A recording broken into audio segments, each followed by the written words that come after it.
My name is Abanoub. I work as a teleperformance academy trainer. It's actually one of my really nice chances, and one of my lifetime opportunities is to get accepted in the Foreign Language Teaching Assistantship Scholarship. Basically, teaching in general for the true beginners was the first time for me as a trainer or as a teacher. I used to train and teach people who are usually in the pre-intermediate level, and my job is to basically increase their level and to upgrade their CFR level from just B1 or to B2. So for me, it was a challenge to start with true beginners, and not only it was for true beginners, it was also for another language. It was Arabic. So luckily, I have been introduced to the TPR methodology in my 2 classes that I attend per semester. I was really lucky to get introduced to that methodology. The TPR stands for Total Physical Response. The professor who was helping us was actually Argentinian, and he applied the TPR method for teaching Spanish. TPR basically is all about linking a real-life example, whether an order, a command, with a physical movement, a physical response. So I was really intrigued, so I said, okay, let's try. And one of the languages I wanted to try is French. I watched some YouTube videos about TPR for French, and now I understand what's the meaning of asseyez-vous, levez-vous. So when somebody tells me that, I understand.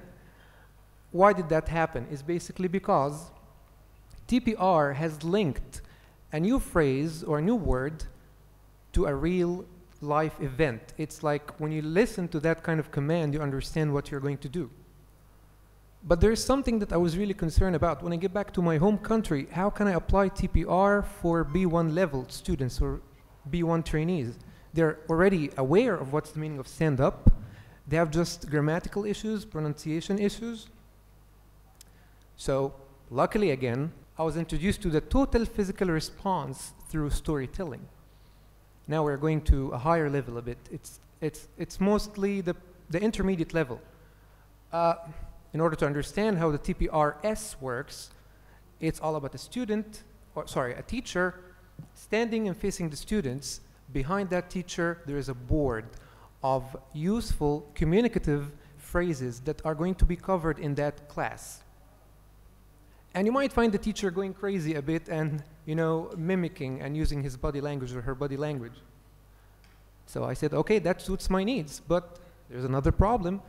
How can I address different types of learners? There is someone who can understand if I address the visual sense. Somebody will understand something by hearing. Somebody will understand something if they were moving all over the class. And here I came to the realization that there is something named differentiated method. What is differentiated method? It's a method that basically addresses different different types of learners. Whether you are a kinesthetic learner, a visual learner, auditory learner, it suits everyone. But there's something, according to the book that was actually introduced to me by that Argentinian professor. The book is named Differentiated Instruction, A Guide for Foreign Language Teachers. We have to understand that differentiated method is not a class-centered. It's not a recipe for learning. It addresses the whole class. And it actually bears in mind that there is a potential for everyone to learn regardless of the type of learning, whether the person learns through seeing or listening or hearing or moving. So I said, okay, let's merge those 2 methods, and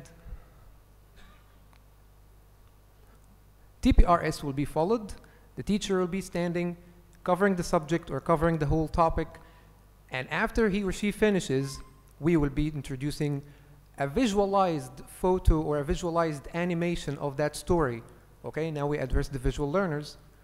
Let's move a bit around the class, and we can perform skits and the students will be able to perform in the class whatever they have learned.